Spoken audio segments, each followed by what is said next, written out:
the Leicester Mercury Comedian of the Year. Oh, it's phenomenal. And welcome on stage, Mustafa Fecto! I'm single. I don't know if you guys can tell by my general vibe.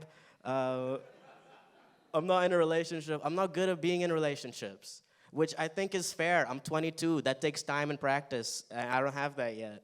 I think my main problem is I fall in love way too easily. Does that make sense? Like when I look at someone, it's not a crush, it's love. Like I don't think, damn, you're really hot. I think, damn, I want to work 2 jobs and support you through medical school. That's the kind of person I am. And that's a shitty way to behave. And it's for dumb reasons, too. One time, I fell in love with someone because we both had the same brand of fish oil tablets.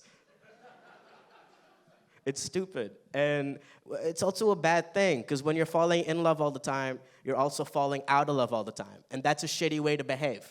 Like, recently, I had a relationship end with someone because she told me she was a vegetarian who eats fish.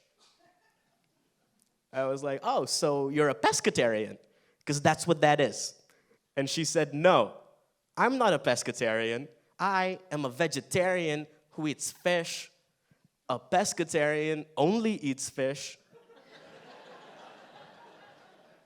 I said, no, that's a shark. That was the last thing I ever said to her. Welcome on stage, Mr. Harry Rushton! It's good, isn't it, comedy? I love comedy. Are you excited to be here tonight? Yeah, man, I love comedy. I can't really do anything else. Very incompetent. I got fired from my last job because I dropped a tray of sausage rolls on the floor. How pathetic is that? The main problem is I was working at Sports Direct. My boss was like, where are you getting the equipment? We don't have these facilities. Sort yourself out, we've got oversized mugs to sell. Hated working there. Does anyone enjoy their jobs or their lives whatsoever? It's really hard to be happy in any moment at all. I thought it was going to be a good job when I first got it because it was a 0 hours contract. But then they started giving me hours to do, and I was like, this is not what I signed up for. Motherfuckers must have got me on the small print. Had to sign on after that. Has anyone ever been on the dole? Yeah, big time. The main thing that annoyed me about the dole is they were always trying to make me get a job, and I didn't want one. I had to have these meetings every 2 weeks, and a woman called Helen would come up to me every 2 weeks and say, what jobs have you applied for in the last 2 weeks? And it annoyed me so much that one time I decided to flip it. I was like, what jobs have I applied for in the last 2 weeks? Tell me, Helen, what jobs have you applied for in the last 2 weeks? Because we've got a bit of a pot kettle black situation on our hands right now. You're stagnating in your career, Helen. You're a mother. What's little Tommy going to think when you can't support him for a university? I've been on a Facebook. I've researched the family. A little bit intrusive, but fighting for my benefits at this point.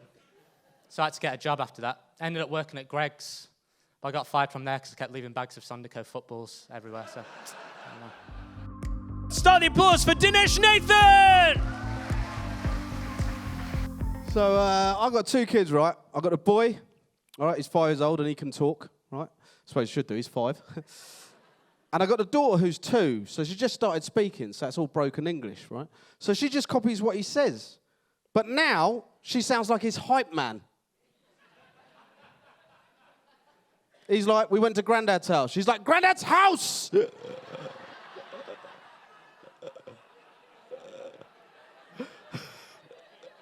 Stayed up late. Stayed up late. We had Cocoa Pops. Bram, bram, bram, bram, bram. It is beautiful. My son is a nutter, mate. He found my beard trimmer, shaved a bald patch right up the centre of his head. He looked like, we had to shave it completely bald. He looked like a sick child. I was like, mate, what were you thinking? Why did you do it? You know what he said? He said, I just wanted to look like Daddy. I know. It broke my heart. Because he's adopted. If you could, ladies and gents, give it up for Matt Bragg! My girlfriend's preachy. She can't get. For Christmas, I took her away to Paris for a long weekend. Right, I thought that would be nice. First morning, we sat down in this little cafe. It's just the 2 of us. Bit of breakfast. And I said, I'll have day, pay no chocolate, please. My girlfriend said, it's not day, it's de. The bread is masculine.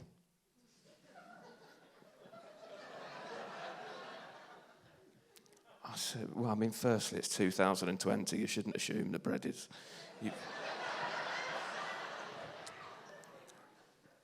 But okay, it's your holiday. I'll have pay no chocolate, please. And then when I say preachy, right, she called me uncultured for not ordering with the accent. And I said to her, I didn't order with the accent because I don't know how to say it with the accent. I didn't want to come across as offensive. And she said, well, it doesn't matter. Even if you're not sure how to say it with the accent, you should always at least try it because that's the respectful thing to do. When you're in somebody else's country, you should at least make an effort with their culture to try and integrate.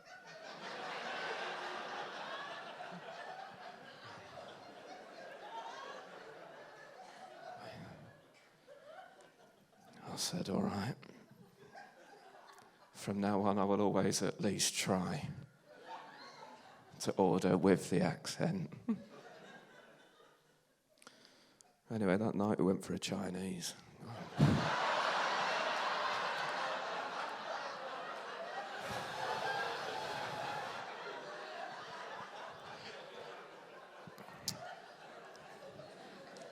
Yeah, I mean, I'm not proud of it. Please give it up for Louise Young! But something not very working class about me, though, is I've got a degree in theatre and drama, which I feel is not very working class, doesn't feel very working class, and it's useless.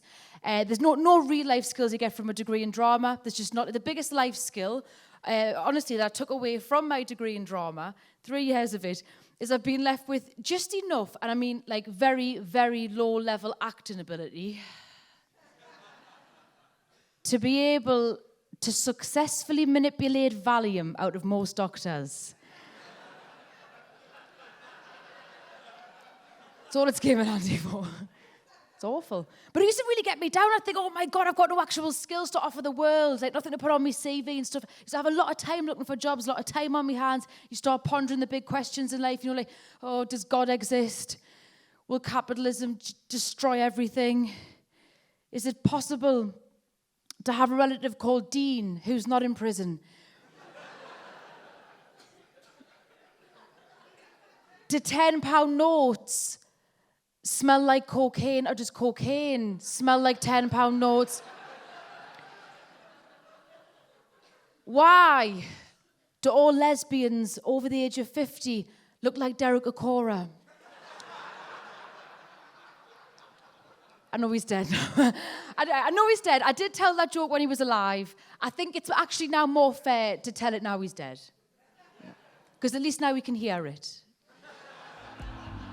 Please give it up for Omar Abid! Just in case anyone's anxious, don't worry, I'm one of the all right ones. You'll all make it home safely. My background as an Asian is actually a bit unusual. My mum's from India, my dad's from Pakistan, 2 countries that have been in conflict for decades. They met in this country, got married, not an arranged marriage, had kids, so I'm born and raised here. I'm just like you. I like football, hate Australians. I'm just like you, but with the contrast turned up. And most people, when they hear those details, think, what a great example of an integrated, multicultural society. But there are always people who look at me, ignore the details, and assume that either I'm a waiter, terrorist, or that I'm part of that paedophile ring from Rochdale.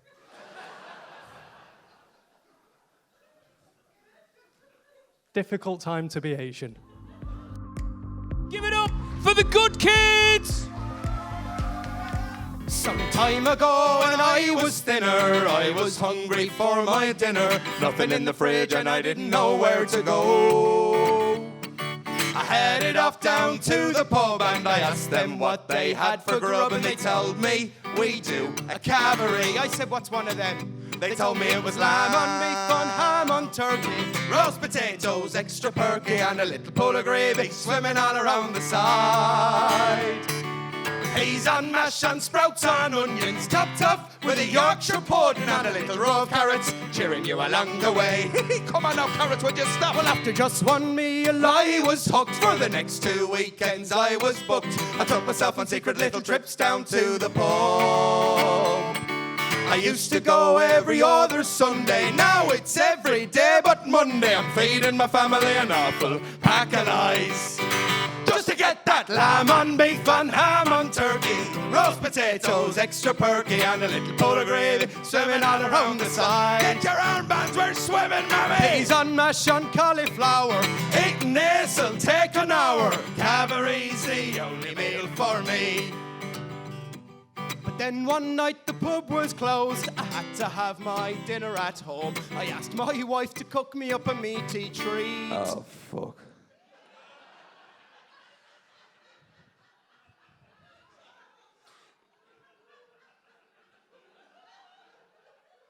Well, she cooked the most god-awful shite. With just 2 little taters sat there on the right. Ah, come on, no, with your tater. And I turned to her and I said,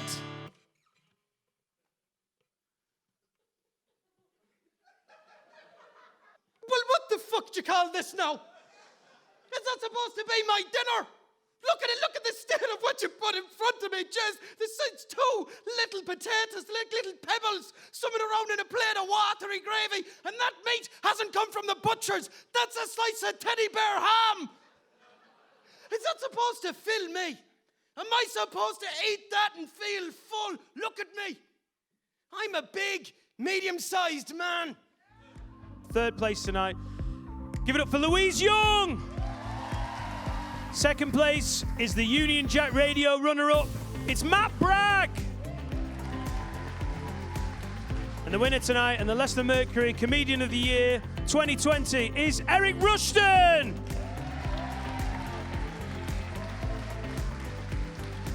Well done, mate. Brilliant work. Give it up for everyone tonight. Everyone was nice. I've done competitions before. I was expecting it to be a bit like, there was a weird tension in the green room and stuff like that, but everyone was pretty chilled out. And it was just like a sick gig to do, so I was pretty buzzing about the whole thing.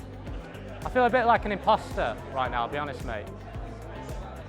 I don't know what to do about that. I know this isn't a therapy session right now, but I don't know what to, yeah.